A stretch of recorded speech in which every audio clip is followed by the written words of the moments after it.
Esse sermão será uma fé que planeja, trabalha e persevera.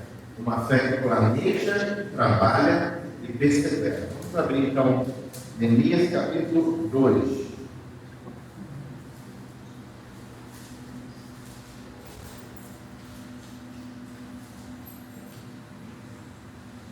Estarei fazendo a leitura, mas a partir do versículo número 11.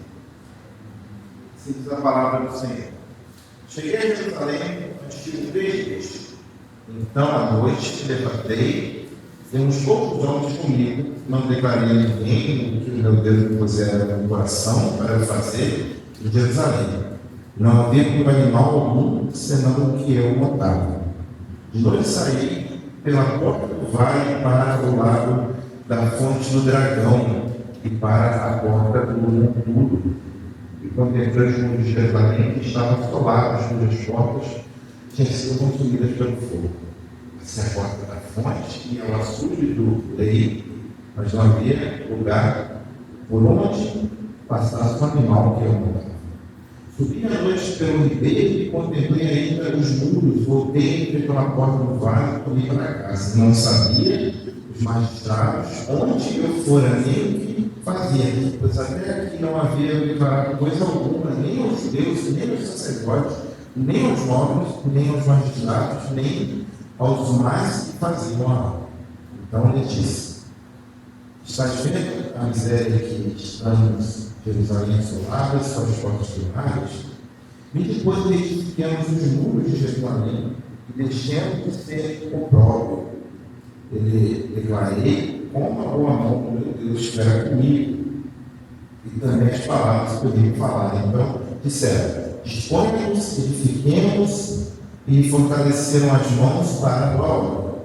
Porém, Sanbalate, o Oronita, Tobias, o Cefononita e Gesem, o arábio, quando souberam, zombaram de nós e nos desprezaram, e disseram: quereis fazer, quereis rebelar-vos contra o rei? Então lhe respondi: o Deus dos céus é que nos dará um êxito. Nós, seus servos, nos disporemos e reedificaremos. Vós, todavia, não tedes parte, nem direito, nem memorial em Jerusalém. Irmãos, hoje nós vamos falar sobre a fé, um dos fundamentos da existência do cristianismo. Tá? Então, logo de início, eu quero lembrar os irmãos que a fé é um dos fundamentos da existência do cristianismo. Agora, você sabe o que é fé?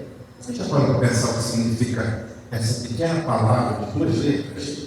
Bom, o dicionário da língua portuguesa coloca da seguinte forma: a fé significa crença firme na existência de algo ou de alguém, especialmente em Deus, sem necessidade de prova lógica ou empírica.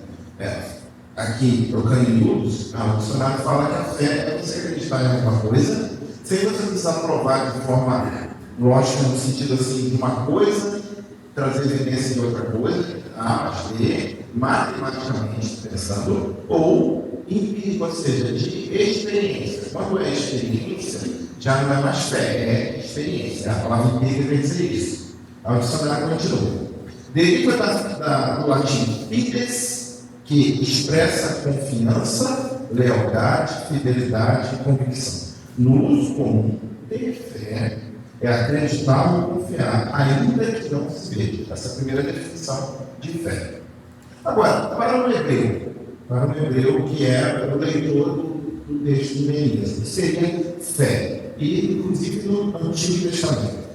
No pensamento hebraico, a ideia de fé é muito mais relacional e prática do que meramente intelectual. A palavra central, e eu peço licença você de usar o termo hebraico, é emuná, que deriva de uma raiz que significa ser firme, estável e confiável. Então, fé com o hebreu é você ter uma certeza que te leva a firmeza, instabilidade e confiança. Ou seja, ter fé é ser fiel. Logo, a palavra hebraica significa fidelidade constante lealdade a Deus o tempo todo, uma confiança que demonstra, que é demonstrada em obediência e em ação, não apenas em crença mental. Então, diferente do que a gente tem na língua portuguesa, fé para o leitor hebreu do Antigo Testamento é algo muito mais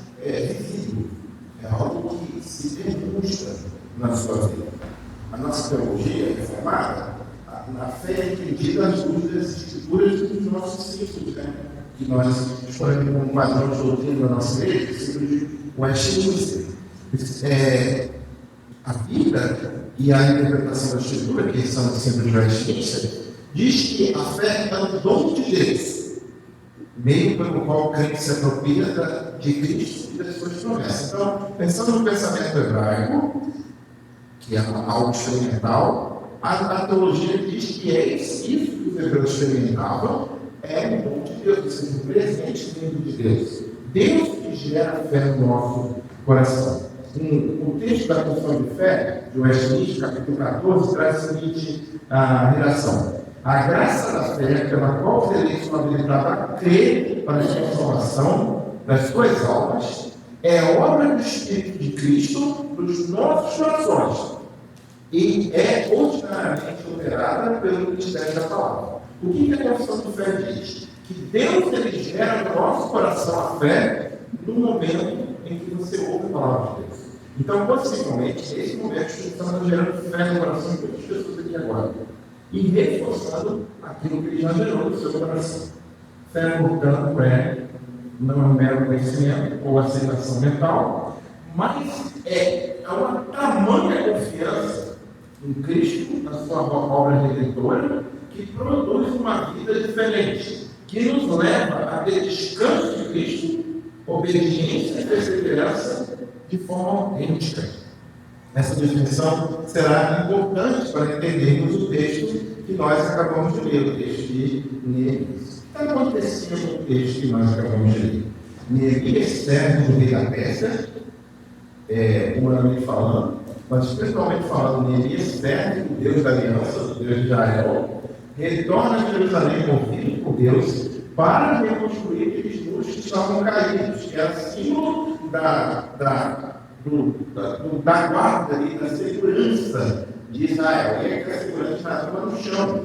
Aquilo era o símbolo do que Deus fazia em Israel. E agora, o símbolo dessa segurança está no chão, e com isso as pessoas estavam sofrendo, e Deus estava sendo glorificado. A situação levou Neemias a ter desejo de ir lá fazer alguma coisa, e ele chega lá, mas já encontra algumas dificuldades. Quando ele chega, desde que nós acabamos de ler, discretamente, ele vai avaliar a situação, que nós lemos aqui a partir do versículo 11, capítulo 2, e motiva o povo a reerguer a cidade, mesmo diante da oposição. O que levou Neemias a continuar trabalhando mesmo diante da oposição? A confiança, a fé no Deus dos céus. Ele usa essa expressão aqui, no capítulo 2, algumas vezes, e vai usar isso no livro de Neemias várias vezes. A confiança de que Deus iria operar por meio dele para a bênção daquele povo. Em resumo, meus irmãos, o texto da nossa exposição nessa noite nos lembra que a reconstrução espiritual da igreja começa com uma fé ativa e responsável, por causa da realidade do mundo caído. De tempo em tempo nós precisamos reaver algumas coisas na igreja e nós pessoalmente, tá? Por quê? Porque nós esquecemos algumas promessas do Evangelho, nós esquecemos algumas promessas bíblicas e, coletivamente, a igreja tem a pretensão de cada vez mais abrir mão daquilo que é verdade e, de vez em quando, a gente precisa reconstruir muros. Agora, nós enfrentamos oposição, nós enfrentamos dificuldades e precisamos ter muita fé em Deus para fazer qualquer coisa no reino espiritual. Porque tudo aquilo que nós fazemos para a glória de Deus vai levantar oposições. Lembra do sermão passado? Lembra do texto do apóstolo Paulo fala: aquele que quiser viver uma vida piedosa, uma vida de acordo com a vontade de Deus, prepare-se para ser perseguido. Deus não se enganou. E aqui na vida de Neemias percebemos isso. Assim, como Jerusalém precisava de líderes e membros dispostos a planejar, trabalhar e perseverar, a nossa igreja, a Igreja Presbiteriana de Califórnia, também é chamada a edificar sua missão em comunhão e serviço diante dos desafios que se apresentam.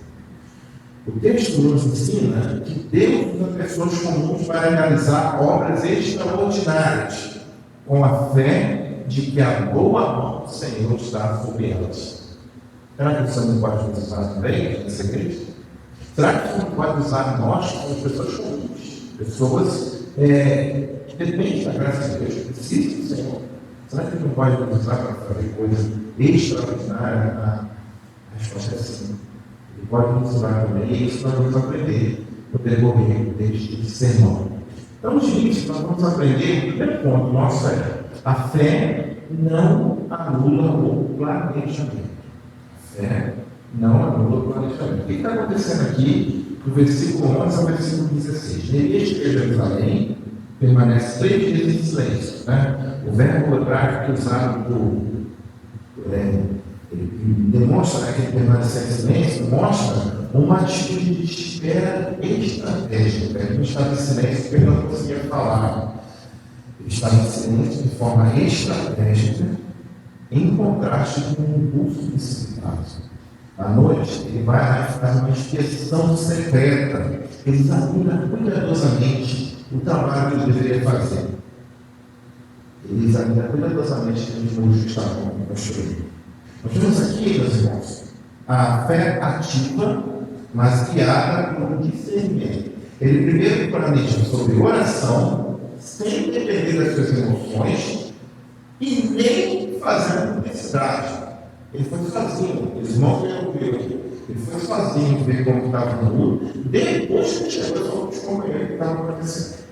Nós vemos aqui, na vida de Neemias, uma fé madura, uma fé que ora, observa e planeja antes de agir. A igreja precisa dessa sabedoria espiritual. Decidir os tempos. O que decidir os tempos? É ver se aquilo que você quer fazer está no momento que você deve fazer. Você decidir os tempos. Preparar. Bom, eu quero fazer algo. Mas será que está no momento que eu tenho habilidades e recursos para fazer isso? E assim, agir na hora certa.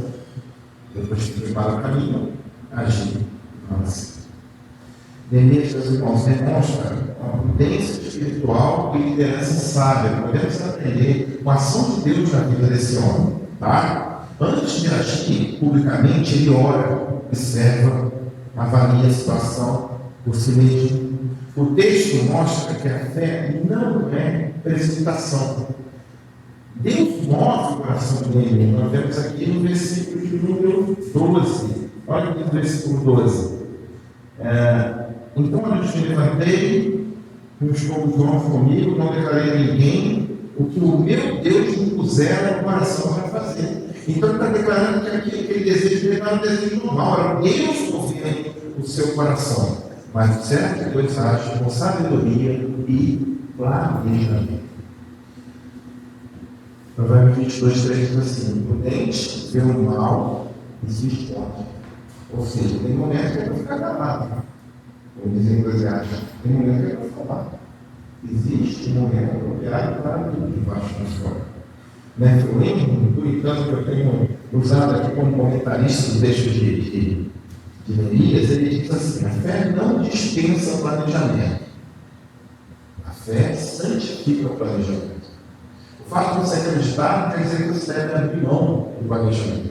Às vezes nós achamos que o planejamento é coisa de empresa. Você já parou para pensar nisso? Porque às vezes a gente usa umas técnicas da administração da igreja. E já viram aqui, eu já usei aqui na igreja aqueles gráficos de análise do SWOT. A gente vê pontos de positivo e negativo da igreja, a gente olha ao redor que a gente pode oferecer para abençoar as pessoas. Isso são coisas de empresa. Por quê? Porque, lembre-se que eu já falei para os irmãos, que a igreja ao mesmo tempo ela é uma organização, um organismo. Tem coisas na igreja que é muito parecidas com uma empresa.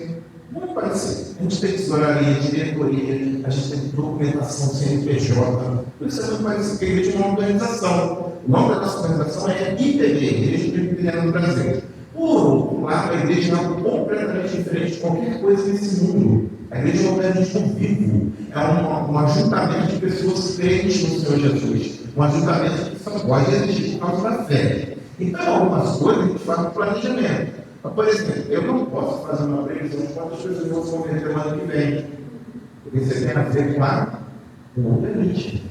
Mas eu posso fazer uma previsão orçamentária de quanto a gente vai tentar gastar, né? Se vão deixar ano que vem. Isso aí faz parte da organização. No que diz respeito às questões humanas, a nossa responsabilidade, nós precisamos ser o mais organizado possível. Por isso que vem o planejamento. Tá? Isso não é coisa só de empresa. Isso é coisa de responsabilidade humana.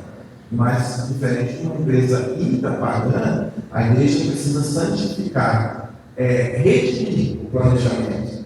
Como que a gente faz isso? Confiando em Deus, passando pelo livro das Escrituras, e ver se aquilo que a gente quer fazer diz respeito e está de acordo com a vontade de Deus. Como você tem que dar com o planejamento? Será que você gosta disso ou não gosta? Será que você acha que a gente precisa, sim, planejar as áreas da nossa igreja, o departamento da nossa igreja, aquilo que a gente vai fazer no culto, o que a gente vai fazer durante a semana, no jogo? Será que isso é importante? Deixa eu falar uma coisa importante para vocês. O certo de Deus define espiritualidade e estratégia. Tá? Orar e agir. Antes de agir, orar. É necessário orar. Mas também é preciso conhecer a realidade e pedir Deus em oração com discernimento. Tem coisas que às vezes são legítimas, mas às vezes não é para a nossa igreja. Tem coisas que Deus quer que faça lá na outra igreja, que não é pecado, mas aqui não vai trazer edificação. A gente precisa pedir Deus, Senhor, é o momento para a gente fazer isso agora. E isso era tão fantástico para a nossa igreja. Você não tem que pensar a igreja do outro. A igreja do outro é do outro. Se fosse para você pensar a igreja do outro, Deus tinha te plantado lá. Você já parou para pensar que o reino de Deus não está apenas restrito à igreja presbiteriana? O reino de Deus está espalhado em várias igrejas, não é? Por que cargas d'água Deus quis que você fosse presbiteriano? E mesmo dessa igreja dele? Ele quis. Ele quis. Agora, se ele trouxe você para cá, você já sabe que essa é a igreja dele. Tá? No caso, ele deve. Mas a igreja de fulano, não. Vamos ver o que Deus tem para a nossa igreja. O sucesso do serviço cristão, meus irmãos, não vem da pressa, mas da preparação na dependência de Deus. Gastar tempo com preparação não é perda, meus irmãos, é investimento. Para quem ensaiar tanto, para quem anda das reuniões, para quem anda nos conselhos do diaconal, negócio esse. Para quem é homem, tem os homens que se reunir, as mulheres que se comunicação, para que esse negócio? A gente precisa conversar, a gente precisa resolver. Isso não é perda de tempo nesse investimento em vidas e no reino de Deus. Se prepare. Escuta, eu vou falar bem devagar para você, não guarde bem o que eu vou falar. Se prepare. Deus quer usar você aqui nessa igreja. Você precisa se preparar. Tá? Olhe, essa orientação dos céus, planeje, fala, Senhor, o que o Senhor quer que eu faça e de que forma o Senhor quer que eu faça? De que forma o Senhor quer que eu me prepare para servir melhor a sua igreja? Deus vai te usar. Ele não usou só meninas que decorreram dos anos. Ele não usou só o pessoal que passou a tese no nosso tempo. Ele vai usar agora a nossa igreja. Nós estamos aqui para servir essa igreja. E, consequentemente, o reino de Deus vai trazer alegria para nós e para as pessoas que estão ao nosso redor. E, acima de tudo, vai glorificar o nome do Senhor. O mesmo Deus que foi com eles, ele será comigo. E ele será com você. Bom? Mas além de aprender que a fé não anula o planejamento, nós também podemos aprender que a fé, motivada pela graça de Jesus, gera trabalho. Não tem como a gente acreditar e ficar parado. A fé gera trabalho. Versículo 17 começa a contar que, depois de avaliar o estado da cidade, ele chama o povo. E ele vem trazendo o diagnóstico. Que no versículo 17 diz assim: estás vendo a miséria que nós estamos? Verdadeiramente está assolado as suas portas queimadas. Vinde, pois, e edifiquemos os muros de Jerusalém e deixemos de ser opróbrio. Essa palavra é difícil, opróbrio, mas ela poderia ser traduzida também como vergonha. Ele está falando, Vamos deixar de ser vergonha no meio desses povos aí. Não os povos que adoravam outros deuses, estavam lá levantando seus ídolos, seu culto padrão a Deus que não existe. O povo de Deus só para eles se de vergonha. Vergonha. Falou, não, vamos resolver agora. Vamos edificar e vamos deixar de ser vergonha. O verbo edificar aqui é usado como um símbolo de restauração espiritual e comunitária. Aquilo que viria da parte de Deus iria atingir toda a comunidade, todo aquele povo. Ele motiva os irmãos, Neemias é motivo dos irmãos, com base na graça. Ele diz: a boa mão do meu Deus era sobre mim. Quando ele conta no início do capítulo 2, quando ele vai conversar com o rei, lá Artaxerxes, ele ora a Deus, e aí ele diz que a mão do Senhor foi sobre ele, como o rei aceitou a ida dele para lá. E ele foi contou o testemunho da vida dele para aqueles irmãos que estavam lá sofrendo. Você já passou por isso? Quando você está no sofrimento, de repente o irmão saiu do seu lado e conta o testemunho que Deus fez por ele, que motiva a sua fé. Isso é maravilhoso. Maravilhoso. Isso é um meio com o qual Deus motiva a nossa fé. Ou seja, ele falou: a boa mão de Deus foi comigo. Eu cheguei aqui, não foi por acaso. Deus me guardou. O que ele pode fazer para comer na minha vida e na vida de vocês? É bem isso que ele está falando. A resposta do povo foi então: levantemos e edifiquemos. Essa resposta marca, meus irmãos, o surgimento de um movimento de fé coletiva. Está acontecendo um avivamento naquele lugar.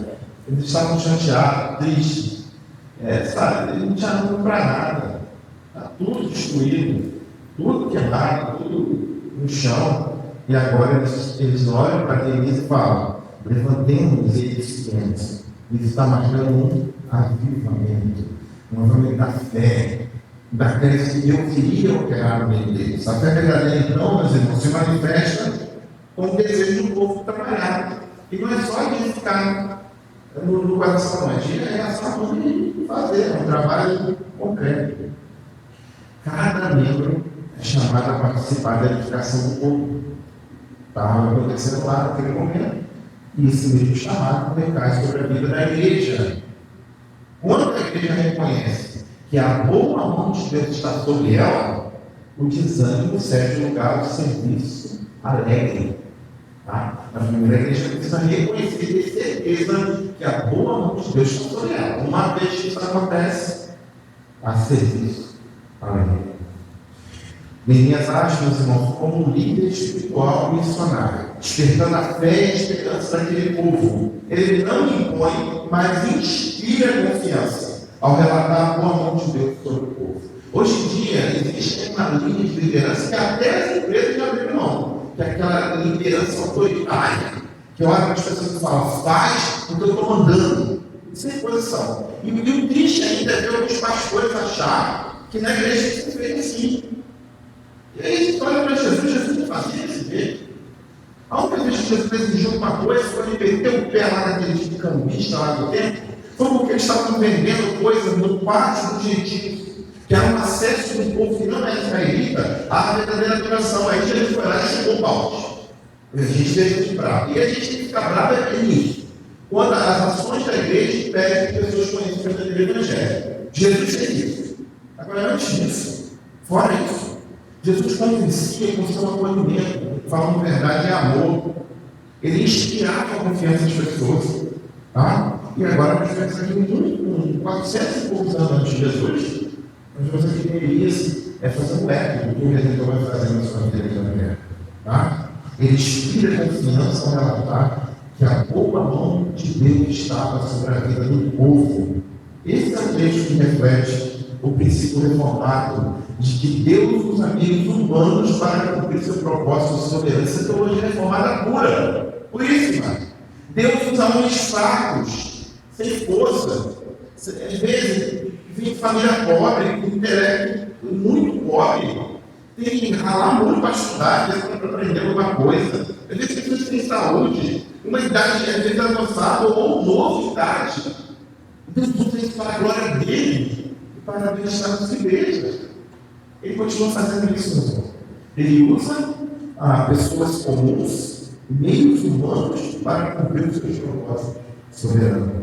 Aqui, o meio é a liderança piedosa e visionária de Neemias. Piedosa por quê? Porque ele dirige aquele povo estudando aí, como Jesus fez, e visionária, porque ele entende que a forma que ele está tratando o povo vai trazer benefícios, não só para aquele momento, mas para um bom tempo. Paulo, aos Efésios, capítulo 2, versículo 3, diz assim: porque Deus é que me fecunda em vocês, tanto querer como realizar, segundo a sua boa vontade. Se a boa vontade de Deus for derramada sobre a vida de vocês, graça, eu não sei que não te levará vocês. A boa mão de Deus é um tema recorrente no texto de Neemias. Tá? Nós vemos aqui versículo 8, capítulo 2, versículo 18 do capítulo 2, e isso aponta para a providência divina, que dirige os acontecimentos em favor do seu povo, mesmo aquele povo que estava em exílio. Deus ainda estava cuidando dele. O príncipe dos pregadores, Charles Spurgeon, ele dizia que quando Deus quer realizar algo, ele primeiro desperta o homem para orar e agir. Quando Deus quer realizar algo, ele faz também do seu povo. Imagine você uma pequena vela em meio à escuridão numa noite sem lua. Tá? E aí, de repente, vem uma tempestade muito grande, com ventos soprando fortemente, e todos temiam no vilarejo, porque era algo que poderia levar aquele vilarejo a ser destruído. No meio daquela escuridão aparece um homem com uma vela. E com ela começa a guiar outras pessoas. Não tem luz, só tem uma vela. O que as pessoas vão pensar? Eu estou vendo um homem com a vela, então vamos atrás dele. Porque quando for uma vela, ele acaba guiando outras pessoas. Primeiro, orando silenciosamente, depois agindo, abrindo caminho, salvando os que. Aos poucos, a luz da vela foi se multiplicando, pessoas foram encontrando outras velas por causa daquele pequeno facho de luz e acendendo na vela do outro. E assim a escuridão foi vencida. Essa rápida ilustração, pequena ilustração, nos mostra que Deus realiza grandes coisas quando desperta alguém para orar e para agir. Isso é de multidão. Deus pode começar com você. Com você. E você incendiar outras pessoas. Isso começa com uma pessoa. E ele vai tomando o coração uma segunda, uma terceira e por aí vai. É assim que começam os avivamentos. Deus realiza as grandes coisas quando desperta muitas vezes uma pessoa. A fé não é só uma chama acesa na alma. É luz que caminha pelas mãos e pelos pés, transformando o impossível em realidade. E das vezes eu vou fazer isso, né? A gente falamos aqui pela manhã, do nada eu tudo que existe. O que ele pode fazer com uma pessoa? Eu não tenho dúvida que você crente Jesus, tá? Eu faço essas coisas aqui, eu não tenho dúvida que você é crente. Mas também eu acredito que você pode fazer mais. Às vezes, na nossa caminhada cristã, a gente senta à beira do caminho e acha que a vida é só para ali. Não é. Você pode fazer mais. Tá? Eu acredito que Deus pode te usar de uma forma sobrenatural e especial. E isso abençoar a sua vida, a sua família e a vida dessa igreja. Muitas vezes, nós não estamos abrindo o coração para que Deus nos use. Nós estamos falando o contrário de Isaías. Ele diz: eis-me aqui, envia-me a mim. Às vezes a gente fala assim: eis-me aqui, envia outro, Senhor, que eu não estou podendo não. Às vezes a gente tanto no nosso coração não quer ser deixar usado por Deus. E está cheio de gente. Já abriu o seu coração e fala: Senhor, eis-me aqui, me use. Todo cristão deve encorajar os outros com o testemunho da graça de Deus. Isso é a edificação da igreja, é o fortalecimento da comunhão, é o desenvolvimento da família da fé. Às vezes você pode pensar que o que você está fazendo é pouco, mas não. Você tem que fazer, você não pode ficar parado. Ou ficar parado é algo esquisito. A gente não deve cobrar a perfeição, tá? Um dos outros, que nós estamos em obra, lembra disso? Nós estamos igual que os muros lá de minha vida, nós também estamos em obra. Nós não estamos podendo ficar parados ali no caminho. Quando você começa a fazer uma coisa, não é que as pessoas olham para você e acham bonito o que você está fazendo, ao contrário. As pessoas têm a tua dificuldade para ver que você tem fé. E a sua fé motiva o coração de outras pessoas. Não pare o que você está fazendo, não. Se você está parado, você tem que andar. Se você está fazendo alguma coisa de pouco que seja, não pare. Deus vai te honrar, vai te abençoar, vai para a sua vida para usar outras pessoas. O povo de Deus é chamado a fazer isso. A agir com fé e unidade. Não apenas como ver, com o problema, mas no fazer alguma coisa que nós aprendemos. A gente entra nesse problema. Às vezes nós enxergamos esse problema, sabe o que vai falando, meu Deus, olha o problema aí, né? Olha o problema aí. Você lembra da história lá da galinha que só falando que tinha uma cobra na fazenda? Imagina se aquela galinha tivesse tomado coragem e fosse lá e matasse a cobra. Você sabe o que acontece, né? A melhor coisa para ter, para espantar a cobra e o escorpião é ter um monte de galinha no quintal. Só juntar essas amigas dela, vamos matar essa cobra aqui. Aquela história que foi matar o porco, matou a vaca, não existiu, não tem história para contar para vocês. Mas só falando, né? Que as pessoas não assumiram a sua responsabilidade. Pô, as pessoas não fiz. É o cara da fábula, né? Se Deus te mostrou o problema, quem sabe para você resolver? Olha, Deus vai discernimento. Às vezes não é para você sair para aí falando com os outros. Mas eu costumo dar um exemplo. Você encontrou uma situação de necessidade, às vezes de alimento, remédio de algum irmão, e é uma coisa que você pode atender. Você vai esperar a junta diagonal. Ô, gente, a junta diagonal está casos extremos. Para pessoas que precisam desempregar, precisam de ajuda por um certo tempo, às vezes você pode atender. E ninguém precisa ficar sabendo. Mas às vezes cada um já está fazendo o que não precisa ver. Se Deus te mostrou o problema, vai lá e faça. Não precisa ficar tocando com medo, não. Deus vai te honrar, você vai se sentir bem, vai glorificar a Deus, e em nome do Senhor você glorificar no meio da sua vida, mesmo que pessoas não vejam. Isso a gente pode aplicar em várias outras situações. Tá? O povo de Deus é chamado a agir com fé e unidade.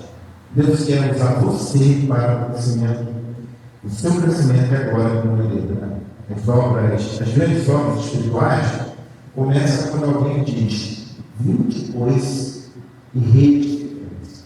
Quando alguém dá uma palavra, uma boa palavra, como ninguém, vamos lá, creia e vai fazer o que Deus começou. Não seja covarde. Jesus já está indo com você. Mas chama outras pessoas, às vezes, ele vai te dar alguns companheiros. Mas sabe que o mais importante está contigo. Mas ele é tão bom que ele te dá alguns companheiros. Tá bom? Vai e chama as pessoas. Agora, além de aprender que a fé não atua no planejamento e que a fé motivada pela graça gera trabalho, nós iremos aprender, no último lugar, que a fé persevera diante das oposições. Versículo 19 diz assim, versículo 19 aqui, capítulo 2. Porém, aquelas viradas desse livro, né? Está tudo bom, até aqui, no 18, o pessoal está acostumado, ninguém vai lá, olha o trabalho sozinho, ele faz aquele planejamento, agora precisa aqui. Chega lá no povo e fala, Deus está junto no meio da minha vida, junto da minha vida. Vocês querem vir comigo? Vamos embora, porque ele tem uma equipe, tem equipamento, ele tem liberação, documentação para fazer a obra, já tem a parte de engenheiro lá, e ele tem material, porque o rei tinha dado cartas para ele arrumar material de escola ali ao redor, tudo certo. Aí veio um tal de Sambalate, um tal de Tobias, e agora um terceiro chamado Gésimo, começaram a formar o povo de Deus. Aqui os inimigos, desprezando eles e acusando eles de um crime sério que poderia levar à morte. Crime de rebelião. Esse 19 diz assim, que eles rebelados contra o rei, não estavam rebeldes contra o rei, ele veio para a orientação por permissão do rei. Essa oposição, com a palavrinha atrás, que dá uma ideia de ir com desprezo, imagina você trabalhando as pessoas da sua casa. Isso está acontecendo. Ele está falando desprezando o tempo todo. A qualidade da ação do verbo aqui dá uma ideia de que o tempo todo eles já estavam em tempo para desprezar o povo de Deus. Mas ninguém responde com firmeza e fé. Deus dos céus é quem nos fará prosperar. Nós, seus servos, nos levantaremos e edificaremos. Vós, todavia, não tereis parte, nem direito, nem memorial em Jerusalém. Quando ele fala, o Senhor nos fará prosperar, ele está mostrando que a vitória pertence a Deus, não ao esforço humano. Eles iam fazer a parte dele, mas eles tinham certeza que Deus iria operar. A fé, meus irmãos, perseverante, reconhece a soberania divina, mesmo em resistência. A gente está trabalhando com muitas dificuldades, mas você entende que Deus está nesse trabalho e você não desiste. A obra de Deus sempre enfrentará a oposição. O contrário é perigoso. Você vê a igreja muito tranquila, não tem dificuldade nenhuma, desconfia. Porque o príncipe desse mundo é o diabo, o maligno. E a gente está lutando contra ele, então não deixa. Vai ter dificuldades, tá? Então, preste atenção. A obra de Deus sempre enfrentará a oposição. Mas quem confia no Senhor não recua. A perseverança da igreja não vem do ânimo humano, e sim da convicção de que é Deus quem edifica a sua casa. Lembra de falar do salmista? No Salmo 127? Se o Senhor não edificar a casa, em vão trabalho justifica. Se o Senhor não guardar a cidade, em vão vigia sentinela. Penoso seria, inútil, né? Seria acordar cedo, comer o pão que penosamente beijaste, enquanto o Senhor, aqueles que confiam nele, dá o sono para o mundo. O Senhor vai encontrar eles. Assim é a confiança daqueles que confiam no Senhor. A fé genuína não se abala pela zombaria, pelas dificuldades, não, mas se firma cada vez mais no fato de Deus está nesse trabalho. Neemias não se justifica diante de homens, mas confia na ação divina.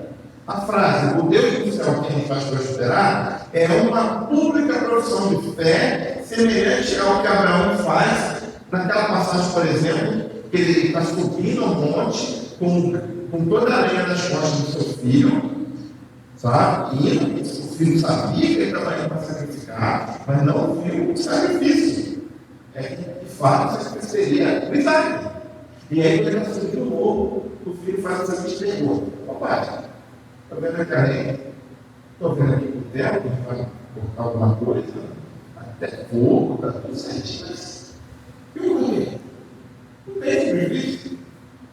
Abraão olha para ele e fala: o Senhor proverá. O Senhor proverá.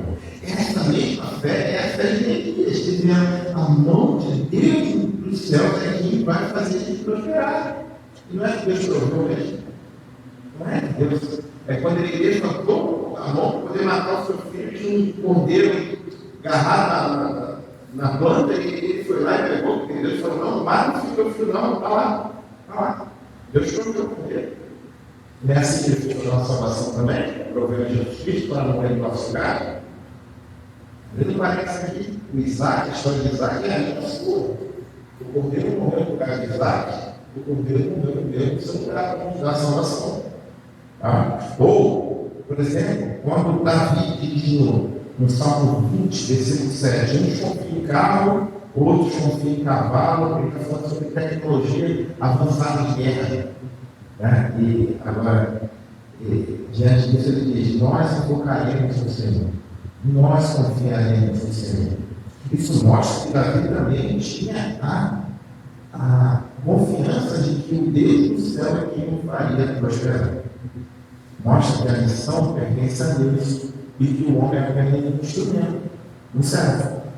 Teologicamente, há também uma separação de identidades. Aqui o povo da aliança era o povo de Deus, o servo de Deus. E aquele pessoal, os opositores, eles estavam sem parte da aliança, ou seja, os inimigos do povo de Deus. É uma antecipação do princípio do Novo Testamento de que a igreja não pode separar por Deus, como diz Pedro na sua primeira carta. Ali, em Neemias, é um símbolo da igreja sendo perseguida por aqueles que não fazem parte da igreja, ou seja, pessoas que estão servindo maligno. É triste, mas existe pessoas nesse mundo que servem maligno e trabalham contra a igreja. Mas a confiança em Neemias é que Deus faria ele prosperar. mais uma vez eu cito o Matthew Henry, quando ele diz: a fé não discute o inimigo, ela prossegue com a obra. A fé ignora o inimigo, ignora. Vamos ver adiante, e teve situação que ele botou a espada no lado e a ferramenta na outra, continuou o trabalho. Se ele viesse, está trabalho, mas o trabalho não pode parar. Era assim que ele fazia, acreditando que a mão de Deus iria nos abençoar. A oposição, meus irmãos, é inevitável no serviço de Deus, mas não devemos paralisar. Essa dificuldade que se apresenta não será a última, tá bom? A dificuldade que você está passando agora não será a última, como também na primeira. Já passou por coisas muito semelhantes que está passando agora. Mas entende uma coisa: com Jesus nós podemos perseverar. Com Jesus nós não vamos desistir, nós vamos continuar. Devemos responder à zombaria com fé, não com medo. As pessoas zombam da gente. Agora você é livre, né? Quando eu conheci o Evangelho, né? Meus colegas que iam para o carnaval comigo, me via passando com a Bíblia debaixo do braço, falavam: não, agora é Bíblia. E começava a rir da minha cara. Alguns deles eu já salvou, tá? Alguns deles eu já salvou. E alguns eu tenho orado por eles até hoje. Alguns amigos queridos. Então, não responda a zombaria com ira, não. Responda com fé. Olha para aquelas pessoas que zombam de você. E se você for evangelizar eles, vai com fé. Vai com fé. Vai ter zombaria. Vai, vão rir da sua cara. Vão debochar da sua cara. Entendeu? Essa semana eu conversando com um amigo, está morando em Boston, lá nos Estados Unidos. A gente tinha marcado um trabalho junto e tal, não consegui fazer uma situação de saúde. E ele olhou para mim e falou assim: vou orar com você, João. E Deus te abençoe. Hoje é emprego de Batista lá. E esse menino não tinha trabalho, era um ateu com 5 meses de evangelizando ele. E ele zombava na minha cara, falava verdadeiramente esquisito. E ria. Hoje não serve de Jesus. Serve de Jesus. Ele falou assim: João, vou orar com você. Deus te abençoe. Ele me deu tanta alegria pela missão dele. Ou seja, não é a gente faz coisa não, é o Espírito Santo que trabalha no coração das pessoas. Então creia. Deus pode mudar essa situação que você está passando.